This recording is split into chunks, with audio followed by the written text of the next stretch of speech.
दोस्तों, इस वीडियो में हम बात करेंगे कि किसी भी क्रिमिनल केस में जब कोई आरोपी पकड़ा जाता है और वो सरकारी गवाह बनना चाहे तो उसका क्या प्रोसेस होता है। क्या वो सरकारी गवाह बन सकता है या फिर नहीं।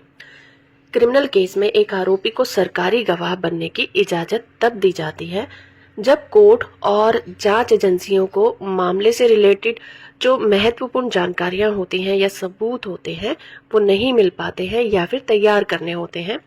तो इंडियन कानून में ये प्रोविजन किया गया है कि किसी भी आरोपी को सरकारी गवाह बनाया जा सकता है और ये प्रोसेस सीआरपीसी के सेक्शन 306 और 307 के तहत संचालित किया जाता है। तो आइए इसकी प्रोसेस की बात करते हैं। सबसे पहले प्रोसिक्यूशन ये तय करता है कि आरोपी सरकारी गवाह बनने के लायक है भी या फिर नहीं। अगर आरोपी से मिली हुई जानकारी केस को मजबूत करने में मददगार साबित होती है तो उसे सरकारी गवाह बनने की पेशकश की जा सकती है। सरकारी गवाह बनने के लिए कोर्ट की इजाजत की जरूरत होती है। कोर्ट ये सुनिश्चित करता है कि आरोपी अपनी मर्जी से किसी दबाव में ना आकर सरकारी गवाह बन रहा है या फिर ऐसा डिसीजन ले रहा है, जिसके बाद आरोपी को कोर्ट के सामने पूरी सच्चाई को बयान करना होता है। अगर वो गलत या अधूरी जानकारी देता है तो उसकी माफी को रद्द कर दिया जाता है और वो मूल अपराध के लिए जिम्मेदार ठहराया जा सकता है।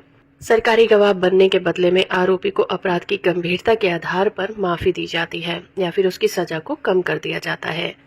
अब सवाल ये उठता है कि कोई भी आरोपी किस तरह के केसेस में सरकारी गवाह बन सकता है। वो मामले होते हैं संगठित अपराध जैसे कि गैंग वॉर, माफिया गतिविधि, ड्रग से रिलेटेड जो मामले होते हैं उनमें बन सकते हैं। दूसरे होते हैं भ्रष्टाचार से रिलेटेड मामले जैसे कि घोटाले, रिश्वतखोरी का खुलासा करना, उनमें भी सरकारी गवाह बनने की जरूरत होती है।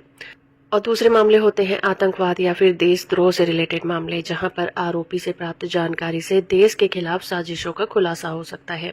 दूसरी तरह के मामले होते हैं गंभीर अपराध जैसे कि हत्या, अपहरण, बलात्कार से रिलेटेड मामले, जिसमें को अक्यूज को सरकारी गवाह बनाया जा सकता है। अब बात करते हैं कि सरकारी गवाह बनने के क्या फायदे होते हैं। पहला तो सबसे बड़ा फायदा ये होता है कि सजा से माफी मिल जाती है या फिर सजा ही कम हो जाती है।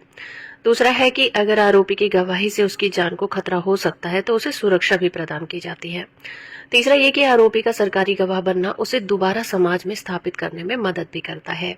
लेकिन साथ ही साथ सरकारी गवाह बनने के कुछ खतरे भी होते हैं, जैसे कि गवाही के बाद का खतरा। अपराधियों द्वारा बदले की भावना से सरकारी गवाह की जान को खतरा हो सकता है। अगर आरोपी ने गवाही में झूठ बोला या जानकारी छुपाई तो उसकी माफी भी रद्द हो सकती है। समाज में आरोपी को अक्सर विश्वासघात करने वाला या फिर दगाबाज की नजरों से देखा जाता है। तो इस तरह से किसी भी आरोपी का सरकारी गवाह बनना एक अच्छा कदम माना जा सकता है जो गंभीर मामलों में न्याय को सुनिश्चित करने के लिए बहुत ही हेल्पफुल होता है। हालांकि ये प्रोसेस पूरी तरह से कोर्ट और प्रोसिक्यूशन की निगरानी में होता है ताकि इसका दुरुपयोग ना किया जा सके। तो हो फ्रेंड कि ये वीडियो आपको इन्फॉर्मेटिव लगी होगी। वीडियो को लाइक और चैनल को सब्सक्राइब करना बिल्कुल मत भूलिएगा।